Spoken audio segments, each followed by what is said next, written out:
like, comment, share and subscribe to our YouTube channel, Maulana Abdul Hadi. Press the bell icon for latest videos.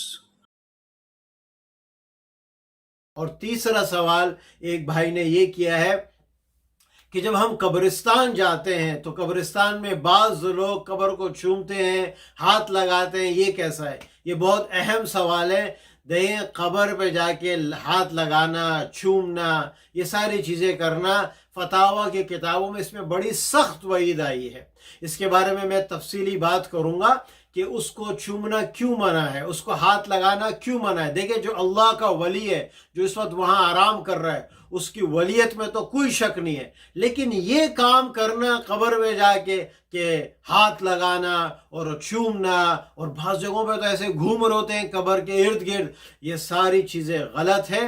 اور لوگ یہ بھی پوچھتے ہیں کہ بعض لوگ وہاں سے مٹی لے کے آتے ہیں اور اس کو استعمال کرتے ہیں تاکہ کچھ اس کا شفا مل جائے۔ تو اس کے بارے میں فتاوی محمودیہ میں یہ لکھا ہوا ہے کہ دیکھو بھائی، اور وہ یہ لوگ یہ کہتے ہیں کہ وہ مٹی سے ہمیں شفا بھی ہو گئی، ہم وہ قبر سے مٹی لے کے آئے اور ہمیں شفا بھی ہو گئی۔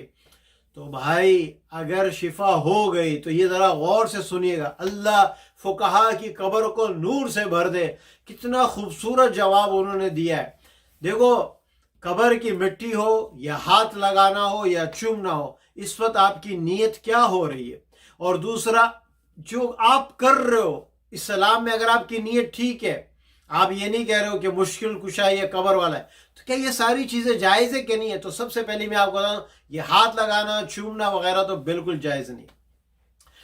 لیکن اگر آپ مٹی لے کے آ رہے ہو اور بعض لوگوں کی قبروں میں آپ جاؤ، وہاں کی مٹی استعمال کرو، شفا ہو جاتی ہے، یہی بات فتاویٰ میں لکھی ہوئی ہے، تو اس پہ فقہا یہ فرماتے ہیں کہ اگر اللہ تعالیٰ کسی چیز میں شفا رکھ دے تو کوئی بات نہیں، آپ اس کو استعمال کر سکتے ہو، کیونکہ اس کے اندر شفا اللہ نے ڈال دی، چاہے وہ مٹی ہو، چاہے وہ دوائی ہو، چاہے وہ کوئی پودا ہو، تو بھائی اس کے اندر شفا کس نے ڈالی؟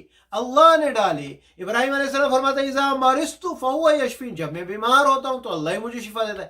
لیکن اب یہ عقیدہ رکھنا کہ وہاں پہ جاؤ گے، وہاں کی مٹی لے کے آؤ گے، وہ مشکل کشا ہے، وہ قبر والا ہے، یہ عقائد آپ سمجھ رہے ہوں گے میرا اشارہ کس طرف جا رہا ہے، یہ سب شرک کے اندر خدا نخواستہ آ جائے گا، شرک کے اندر پہنچ جائے گا۔ بھائی مٹی ہے، اگر اس سے آپ کو فائدہ ہو رہا ہے، کوئی علاج ہو رہا ہے، ٹھیک ہے، اس میں کوئی قبر والے کا کمال کچھ نہیں ہے، وہ اللہ نے اس مٹی کے اندر رکھ دیا، ٹھیک ہے، اب وہ اس قبر کے اندر ہے، دوسرے قبروں کے اندر نہیں ہے، اللہ نے اس قبر کے اندر رکھ دیا، اس قبر والے کی جو مٹی ہو اس کے اندر رکھ دیا۔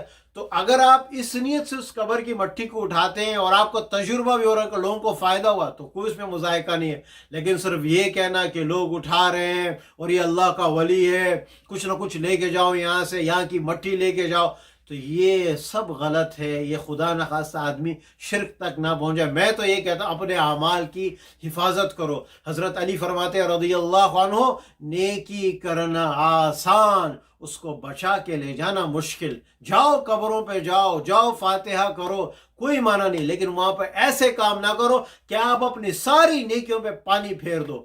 وآخر دعوانا ان الحمد للہ رب العالمین۔